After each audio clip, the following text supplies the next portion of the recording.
ನಮಸ್ಕಾರ. ನಮಸ್ಕಾರ ಗುರುಗಳೇ. ನಮಸ್ಕಾರ ಗುರುಗಳೇ. ನಮಸ್ಕಾರ ಗುರುಗಳೇ.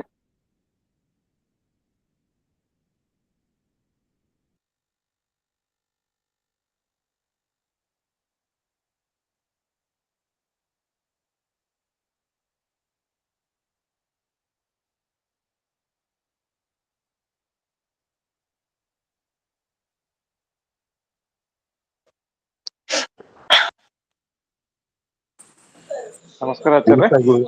ನಮಸ್ಕಾರ. ಕೃಷ್ಣ ನಮಸ್ಕಾರ ಆಚಾರ್ಯ. ಹರೇ ನಮ ಆಚಾರ್ಯ. ಕೃಷ್ಣ ನಮಸ್ಕಾರಗಳು. ಹರೇ ಶ್ರೀನಿವಾಸ ನಮಸ್ಕಾರ ಗುರುಗಳೇ. ನಮಸ್ಕಾರ ಗುರುಗಳೇ. ನಮಸ್ಕಾರ ಆಚಾರ್ಯ.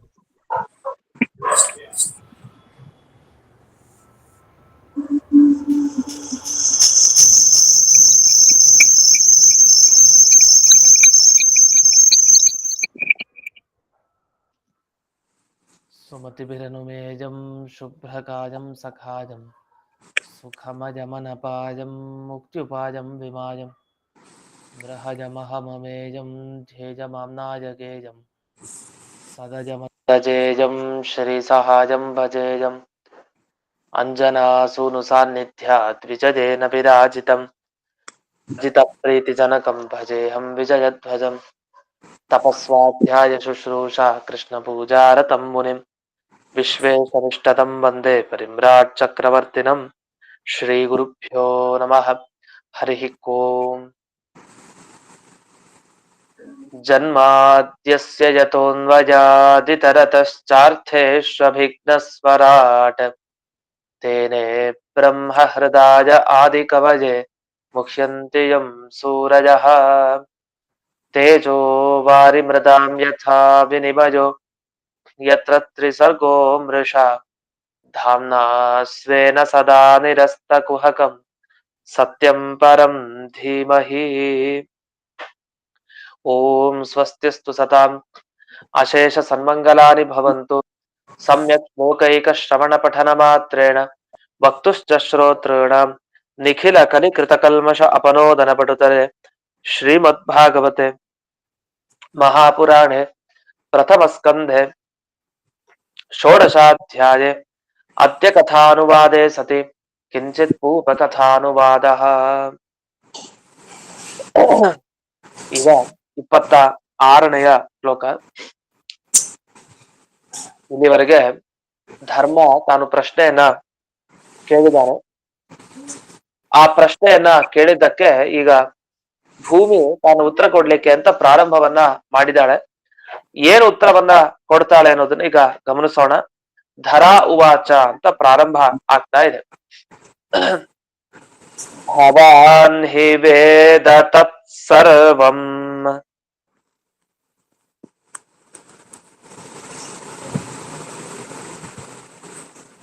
ಯನ್ಮಾಂ ಧರ್ಮಾನುಪೃಚ್ಛಸಿ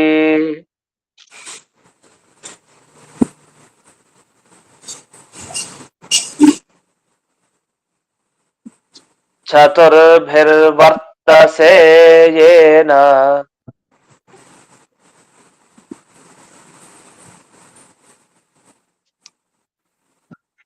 ಪಾದೈರ್ಲೋಕ ಸುಖಾವಹೈಃ.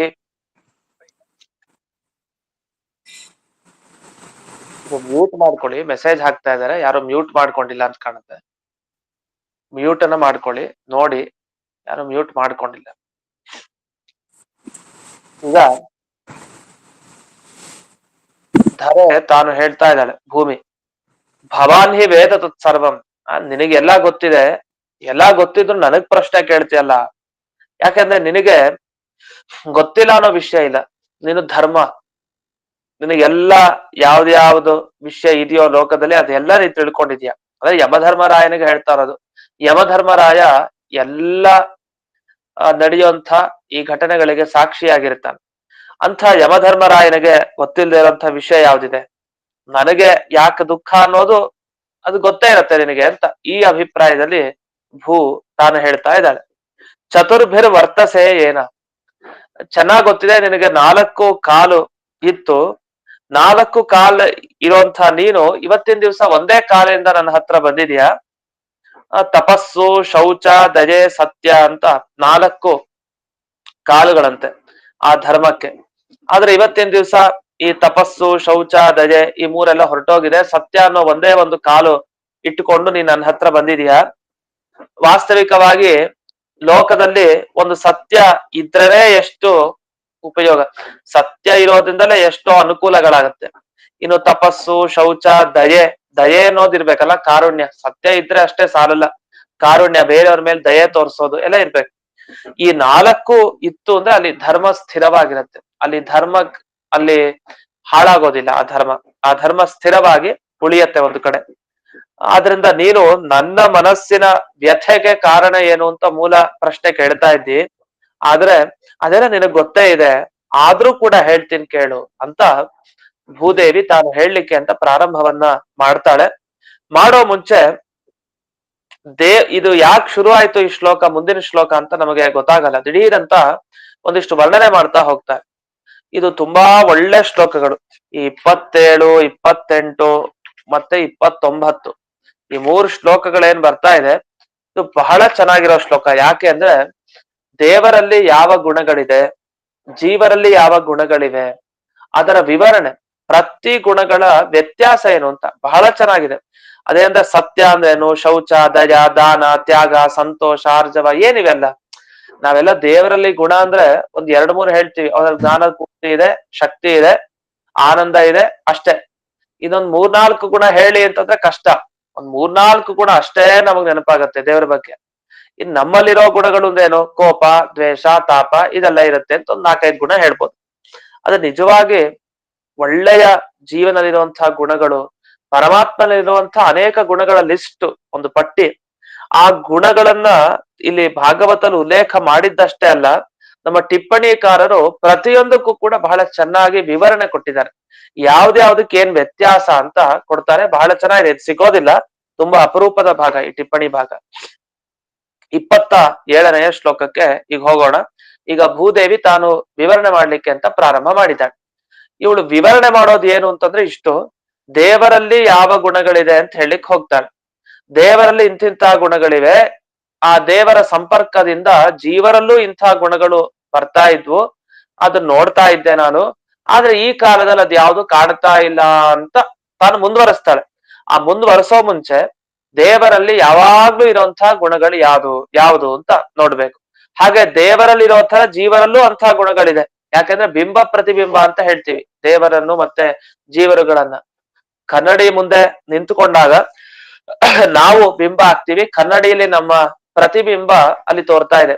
ಬಿಂಬಕ್ಕೂ ಪ್ರತಿಬಿಂಬಕ್ಕೂ ಹೋಲಿಕೆ ಇದ್ದೇ ಇರುತ್ತೆ. ಹಾಗೆ ದೇವರಿಗೂ ಜೀವರಿಗೂ ಹೋಲಿಕೆ ಇದೆ, ಆದ್ರೆ ಅವನಿಗಿರುವಂತಹ ಗುಣಗಳು ನಮ್ಮಲ್ಲಿರುವಂತಹ ಗುಣಗಳಲ್ಲಿ ವ್ಯತ್ಯಾಸ ಇದೆ.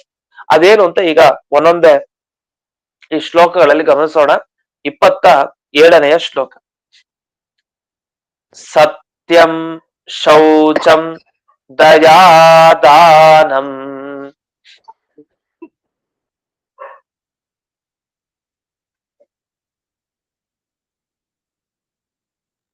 ತ್ಯಾಗ ಸಂತೋಷ ಆರ್ಜವಂ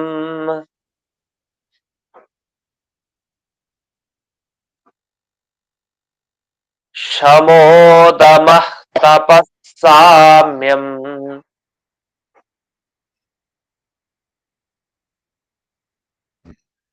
ತಿತಿಕ್ಷೋಪರತಿಶ್ರುತಂ.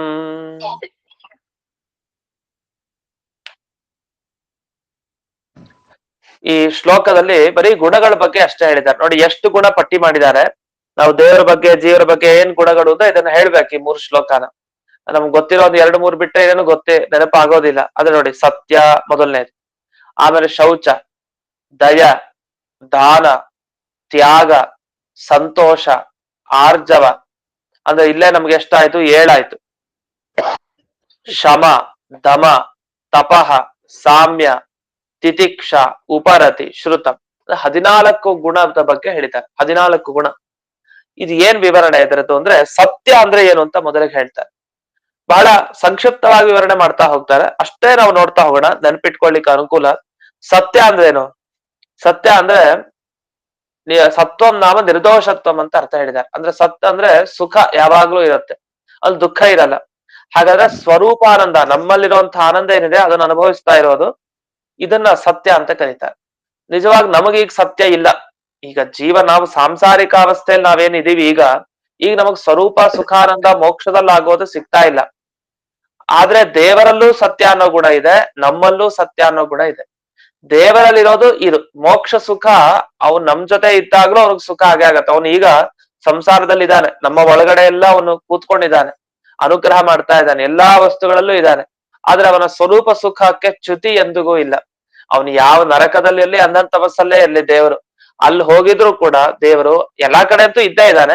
ಅಲ್ಲಿ ಇದ್ರೂ ಕೂಡ ಅವನಿಗೆ ಸ್ವರೂಪ ಸುಖಕ್ಕೆ ಯಾವುದೇ ಚ್ಯುತಿ ಇಲ್ಲ. ತನ್ನ ಆನಂದ ಏನಿದೆ ಅದನ್ನ ಎಲ್ಲಾ ಕಡೆ ಅವನು ಚಾಚು ತಪ್ಪದೆ ಅವನು ಅನುಭವಿಸ್ತಾ ಇರ್ತಾನೆ ಅಂತ. ಇಷ್ಟು ಹೀಗೆ ಸತ್ಯಂ ಅಂತ ಆಯ್ತು.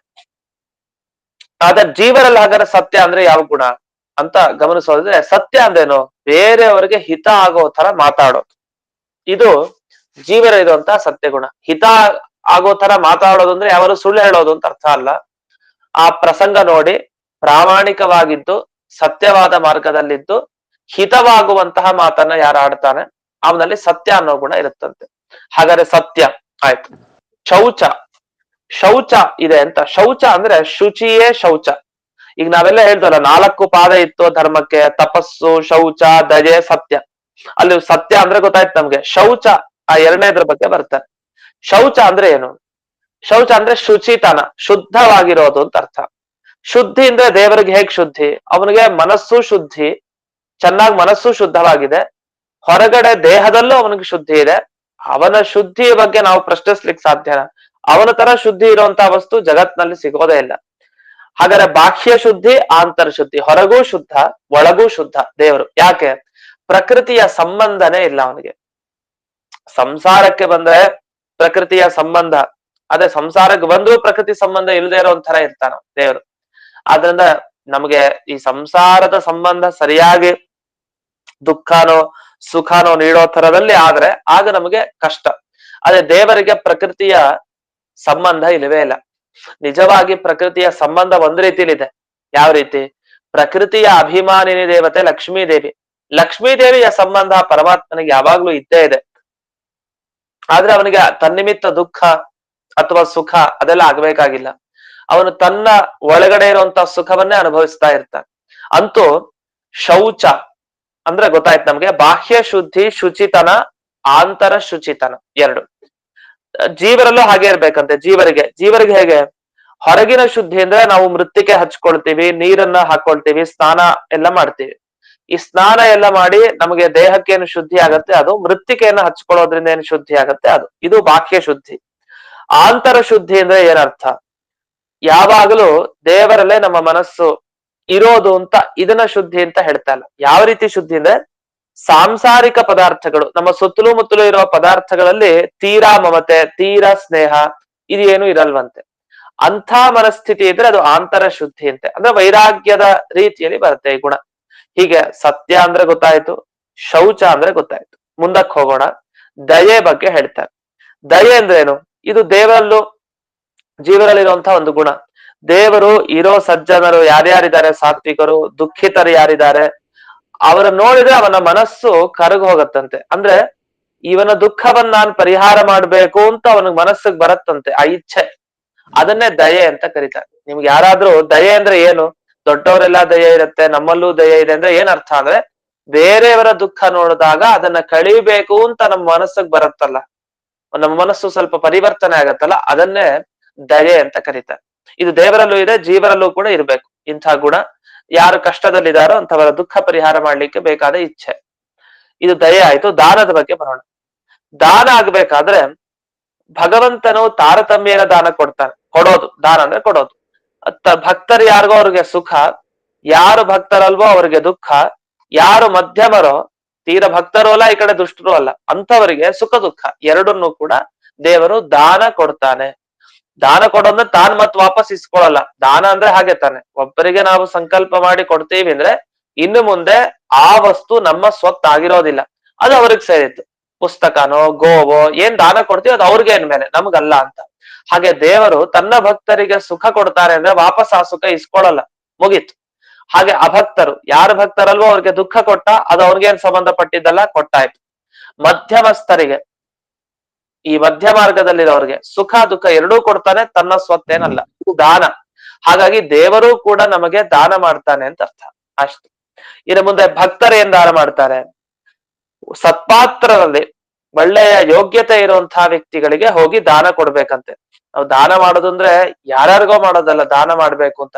ಅದರಿಂದ ಜಾಸ್ತಿ ಪುಣ್ಯ ಸಂಪಾದನೆ ಮಾಡ್ಬೇಕು ಅಂತ ಹೇಳಿ ಎಲ್ರಿಗೂ ದಾನ ಕೊಡ್ತಾ ಹೋಗೋದು ಅಂತ, ಅದು ದಾನ ಅನ್ನಿಸ್ಕೊಳ್ಳಲ್ವಂತೆ. ಸತ್ಪಾತ್ರನಾಗಿದ್ರೆ ವಿಚಾರ ಮಾಡಿ ಸತ್ಪಾತ್ರನಿಗೆ, ಒಳ್ಳೆ ಪಾತ್ರೆಗೆ ಹಾಲು ಹಾಕ್ಬೇಕಂತೆ. ಯಾವ್ದ್ಯಾವ್ದೋ ಕೆಟ್ಟ ಹೋದ ಪಾತ್ರೆಗೆ ಎಲ್ಲದಕ್ಕೂ ಹಾಲು ಹಾಕ್ತೀನಿ ಅಂತ ಹೋದ್ರೆ ಅದು ಉಳಿಯಲ್ಲ, ಅದು ಫಲ ಕೊಡಲ್ಲ. ಅದೇ ರೀತಿ ಸತ್ಪಾತ್ರರಿಗೆ ಮಾತ್ರ ದಾನ ಕೊಡಿ. ಅದು ಕೂಡ ಉದ್ದೇಶ ಧರ್ಮದ ಉದ್ದೇಶ. ಕೊಡೋದ್ರಿಂದ ಒಂದು ಪುಣ್ಯ ಸಿಗತ್ತೆ ಅಂತನಾದ್ರೂ ಸರಿ, ಕೀರ್ತಿ ಬರುತ್ತೆ ಅಂತನಾದ್ರೂ ಸರಿ, ಆದ್ರೆ ಸತ್ಪಾತ್ರನಿಗೆ ದಾನ ಕೊಡ್ಬೇಕು. ಇದು ಜೀವರಲ್ಲಿರುವಂತಹ ಗುಣ. ಹೀಗೆ ಜೀವ ಮತ್ತೆ ದೇವರಲ್ಲಿ ಮತ್ತೆ ಜೀವರಲ್ಲಿರುವಂತಹ ಒಂದೇ ತರಹದ ಗುಣ ಯಾವುದು? ಸತ್ಯ, ಶೌಚ, ದಯಾ, ದಾನ. 4 ಶಬ್ದದ ವಿವರಣೆ ಬಂತು.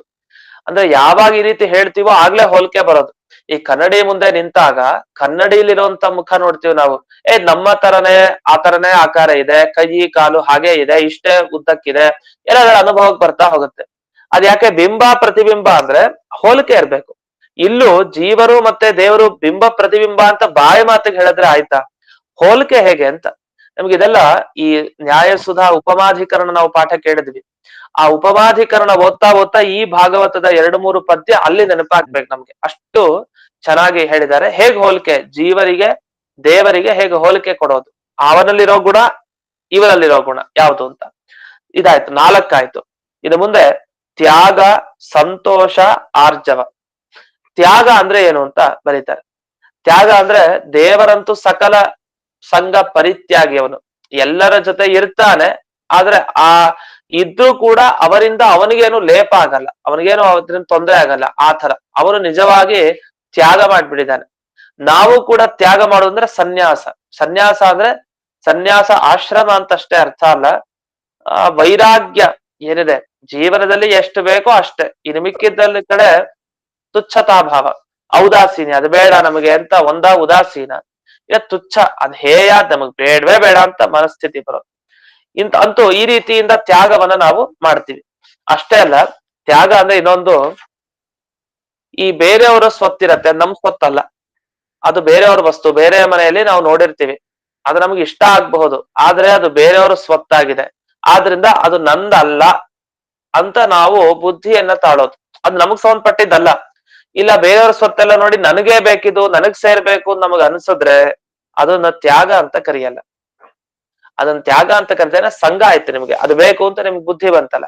ಅಂತ ಮಿಥ್ಯಾಭಿಮಾನ, ಸುಳ್ಳಾದಂತಹ ಏನೊಂದು ಬುದ್ಧಿ ಇದೆ, ಸುಳ್ಳಾದ ಬುದ್ಧಿ ಅಂದ್ರೆ ನಂದಲ್ದೇ ಇರೋ ಕಡೆ ನಂದು ಅಂತ ಅನ್ನುವ ಬುದ್ಧಿ ಬಂತು ಅಂದ್ರೆ ಅದು ಸುಳ್ಳಾದ ಬುದ್ಧಿ ಅಂತ ಅರ್ಥ, ತಪ್ಪಾಗಿ ತಿಳಿದಿರೋ ಬುದ್ಧಿ. ಅಂತ ಬುದ್ಧಿಯನ್ನ ಬಿಡೋದು ಅಂತ ಅರ್ಥ.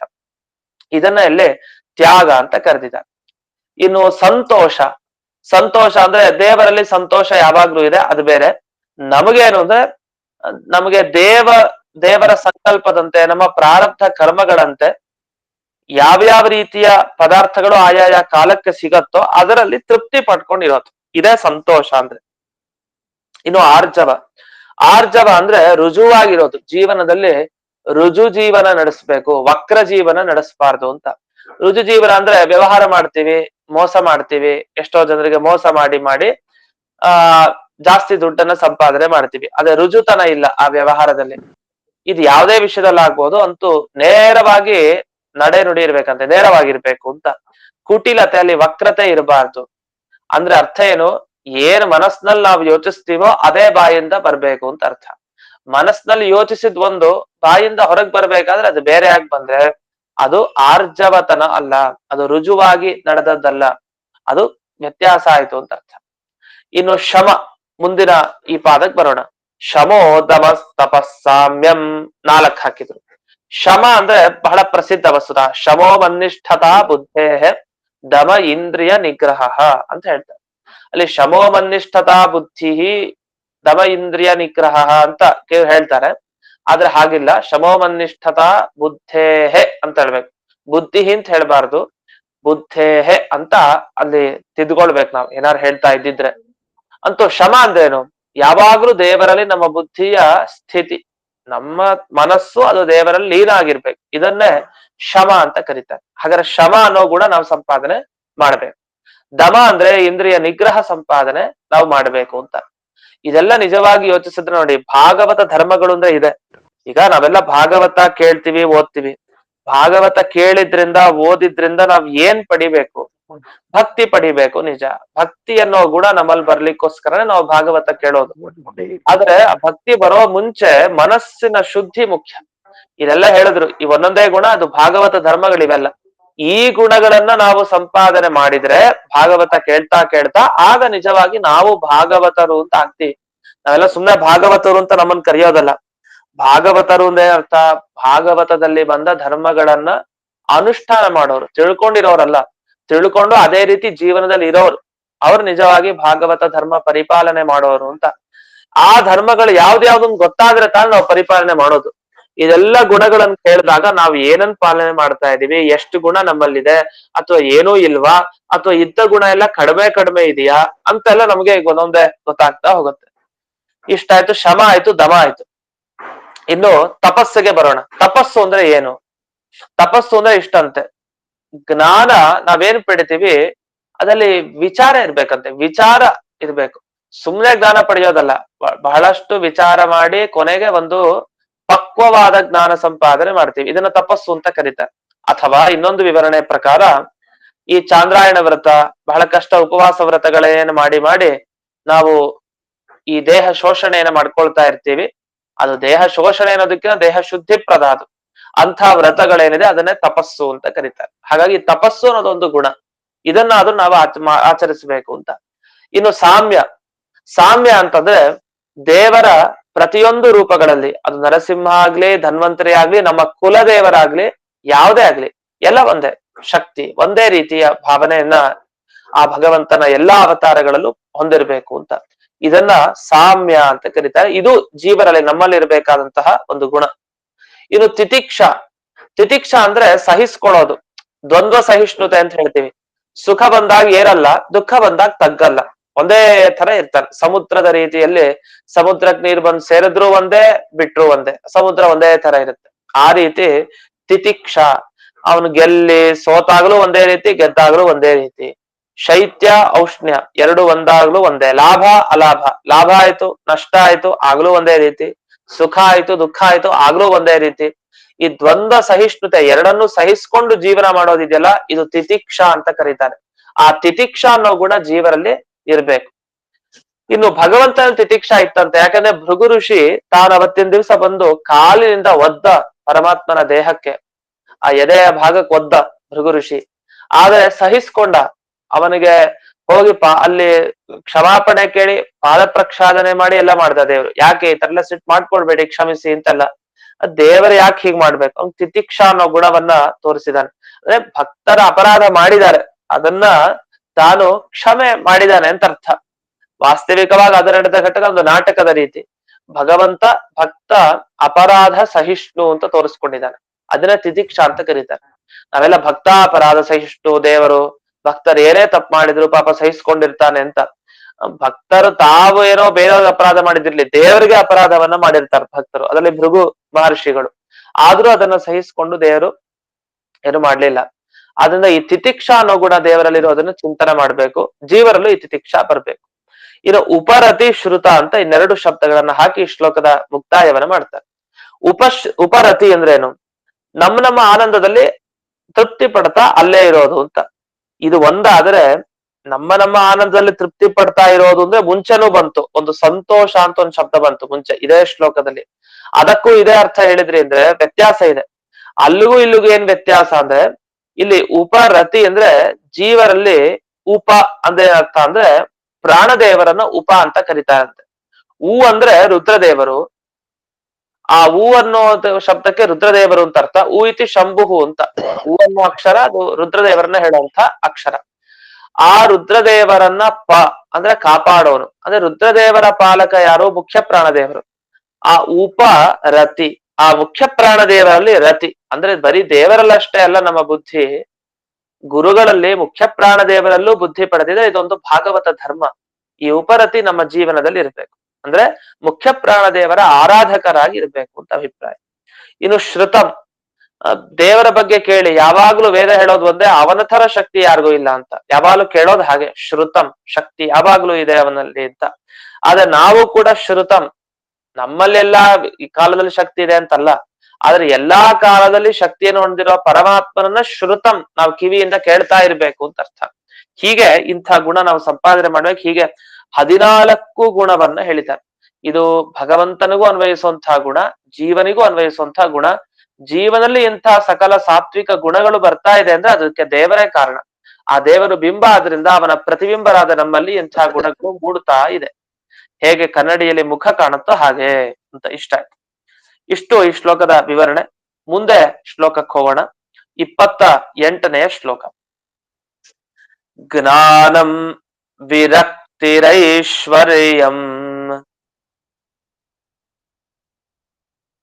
ಶೌರ್ಯಂ ತೇಜೋ ಧೃತಿ ಸ್ಮೃತಿ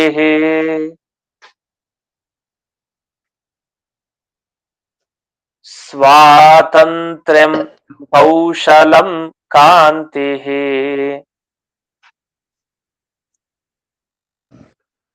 ಸೌಭಗಂ ಮಾರ್ದವಂ ಕ್ಷಮಾ.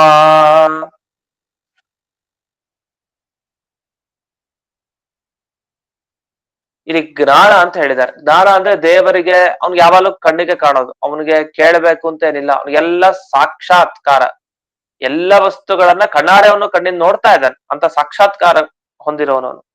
ಅದು ನಮಗಾಗಲ್ಲ. ನಮಗೆ ಶಾಸ್ತ್ರ ಕೇಳಿ ಬರೋ ಜ್ಞಾನ, ಶಾಸ್ತ್ರ ಕೇಳಿ ಬಂದ ಮೇಲೆ ಏನ್ ಜ್ಞಾನ ಬಂತಲ್ಲ ಅದನ್ನ ಅನುಷ್ಠಾನ ಮಾಡ್ತಾ ಹೋದ್ರೆ ತಿಳ್ಕೊಂಡಿರೋ ಪ್ರಕಾರ ಒಂದು ದಿವಸ ದೇವರು ಕಣ್ಣಿಗೆ ಕಾಣುತ್ತಾನೆ. ಈಗ ನಮಗೆ ಪರೋಕ್ಷ ಜ್ಞಾನ ಇದೆ, ಅಪರೋಕ್ಷ ಜ್ಞಾನ ಇದೆ. ಪರೋಕ್ಷ ಅಂದ್ರೆ ಈಗ ನಾವೇನು ಶಾಸ್ತ್ರದಿಂದ ಕೇಳ್ತಾ ಇದೀವಿ, ಪಾಠ ಪ್ರವಚನಾದಿಗಳೇನು ಕೇಳ್ತೀವಿ, ಆಗ್ ಬರುವಂತ ಜ್ಞಾನ. ಇದು ಪರೋಕ್ಷ ಜ್ಞಾನ. ನಾವು ಪರೋಕ್ಷ ಜ್ಞಾನಿಗಳಾಗೋದಲ್ಲ, ಅಪರೋಕ್ಷ ಜ್ಞಾನಿ ಅಂದ್ರೆ ದೇವರನ್ನು ನೋಡುವಂಥವ್ರು ಆಗ್ಬೇಕು ಅಂತ ಅಭಿಪ್ರಾಯ. ಅಪರೋಕ್ಷ ಜ್ಞಾನಿಗಳು ಅಯ್ಯೋ ನಮಗಂತ ಯೋಗ್ಯತೆ ಇಲ್ಲ ಅಂತ, ಹಾಗೆ ಅಲ್ಲ. ಅದ್ರ ಅಭಿಪ್ರಾಯ ನಮ್ಮ ಯೋಗ್ಯತೆಗೆ ತಕ್ಕಂತೆ ನಾವು ದೇವರನ್ನ ಕಾಣೋರಾಗ್ಬೇಕಲ್ಲ. ಕೊನೆಗೆ ದೇವರ ಕಣ್ಣಕ್ಕೆ ಕಾಣ್ಬೇಕು. ನಾವು ಅಪರೋಕ್ಷ ಜ್ಞಾನ ಸಂಪಾದನೆ ಮಾಡ್ಬೇಕು. ಆ ಅಪರೋಕ್ಷ ಜ್ಞಾನ ಸಂಪಾದನೆ ಮಾಡ್ಲಿಕ್ಕೆ ಶಾಸ್ತ್ರ ಓದೋದು ನಾವು. ಇಲ್ಲಾಂದ್ರೆ ಅಯ್ಯೋ ಅಪರೋಕ್ಷ ಜ್ಞಾನಿಗಳ ಇವರೆಲ್ಲ ಅಪರೋಕ್ಷ ಜ್ಞಾನಿ ಅಂತ ಇನ್ನು ತೀರ್ಮಾನ ಆಗಿಲ್ದೇ ಇರ್ಬೋದು. ಆದ್ರೆ ಅಪರೋಕ್ಷ ಜ್ಞಾನ ಸಂಪಾದನೆ ಮಾಡ್ಲಿಕ್ಕೋಸ್ಕರ ಇದೆಲ್ಲ ಪ್ರಯತ್ನ ನಾವು ಪಡ್ತಾ ಇರೋದು, ದೇವರನ್ನ ನೋಡ್ಲಿಕ್ಕೋಸ್ಕರನೇ. ಅದರಿಂದ ನಾವು ಅಪರೋಕ್ಷ ಜ್ಞಾನಿಗಳಾಗೋ ತರ ಜ್ಞಾನ ಸಂಪಾದನೆ ಮಾಡ್ಬೇಕು, ಇದು ಮುಖ್ಯ. ಇನ್ನು ವಿರಕ್ತಿ, ವೈರಾಗ್ಯ ಅಂತ ಹೇಳ್ತಾರೆ. ಈ ವೈರಾಗ್ಯ ದೇವರಲ್ಲಿದೆ. ಏನಂದ್ರೆ ಅವನಿಗೆ ಗೊತ್ತಿದೆ, ದೇವರಿಗೆ ನನ್ನ ಬಿಟ್ಟು ಇದೆಲ್ಲ ಅಸಾರ ವಸ್ತು ಜಗತ್ತಿನಲ್ಲಿ ಇರೋದು ಅಂತ ಅವನಿಗೆ ಚೆನ್ನಾಗಿ ಗೊತ್ತಿದೆ. ನಮಗೂ ಅದಿರ್ಬೇಕಂತೆ. ನಮ್ಮ ಮನೆಯಲ್ಲಿರುವಂತವ್ರೆಲ್ಲ ಅಸಾರರು ಅಂತ. ಅಸಾರರು ಅಂತ ಅಭಿಪ್ರಾಯ, ಇವ್ರು ಯಾರೋ ನಂಗೆ ಮೋಕ್ಷ ಕೊಡ್ಸಲ್ಲ, ಕೊಡ್ಸೋನ್ ಒಬ್ನೇ, ಆ ದೇವ್ರ ಒಬ್ನೇ ಅಂತ ಒಂದು ಬುದ್ಧಿ ಇದ್ರೆ ಸಾಕಂತೆ. ವಿರಕ್ತಿ ತಾನಾಗೆ ಸಂಸಾರದಲ್ಲಿ ಬರುತ್ತೆ ಅಂತ ಹೇಳ್ತಾರೆ. ಹೀಗೆ ಇನ್ನೂ ಹಲವು ಶಬ್ದಗಳಿದೆ, ಅದೆಲ್ಲ ವಿವರಣೆ ಮಾಡ್ತಾರೆ. ಇವತ್ತಿನ ದಿವಸ ಅಂತೂ ಒಟ್ಟು 16 ಗುಣಗಳ ವಿವರಣೆಯನ್ನು ನೋಡಿದ್ವಿ. ಇನ್ನು ಈ ಶ್ಲೋಕದ ಸ್ವಲ್ಪ ಮತ್ತೆ ಮುಂದಿನ ಶ್ಲೋಕ 2 ಶ್ಲೋಕಗಳಲ್ಲಿ ಇನ್ನು ಇದರ ವಿವರಣೆಯನ್ನ ಮಾಡ್ತಾರೆ. ಒಂದು ಬರ್ಕೊಳ್ಬೇಕು, ಪಟ್ಟಿ ಮಾಡ್ಕೊಳ್ಬೇಕು ನಾವು, ಅಷ್ಟು ಚೆನ್ನಾಗಿರುವಂತ ಇದು ಸಾಲುಗಳಿವೆಲ್ಲ. ಅದನ್ನ ವಿವರಣೆಯನ್ನ ಮತ್ತೆ ಮುಂದಿನ ದಿವಸದಲ್ಲಿ ನಾಳೆ ದಿವಸ ನೋಡೋಣ ಅಂತ ಹೇಳ್ತಾ ಇಂದಿನ ಪಾಠವನ್ನ ಅಸ್ಮದ್ ಗುರುವಂತರ್ಗತ ವ್ಯಾಸತೀರ್ಥ ಗುರುವಂತರ್ಗತ ಭಾರತೀಯ ರಮಣ ಮುಖ್ಯ ಪ್ರಾಣಾಂತರ್ಗತ ಶ್ರೀಮನ್ ಮೂಲ ಗೋಪಾಲ ಕೃಷ್ಣನಿಗೆ ಅರ್ಪಣೆ ಮಾಡ್ತೇವೆ. ಧನ್ಯವಾದಗಳು. ಹರೇಶ್ ನಮಸ್ಕಾರಗಳು.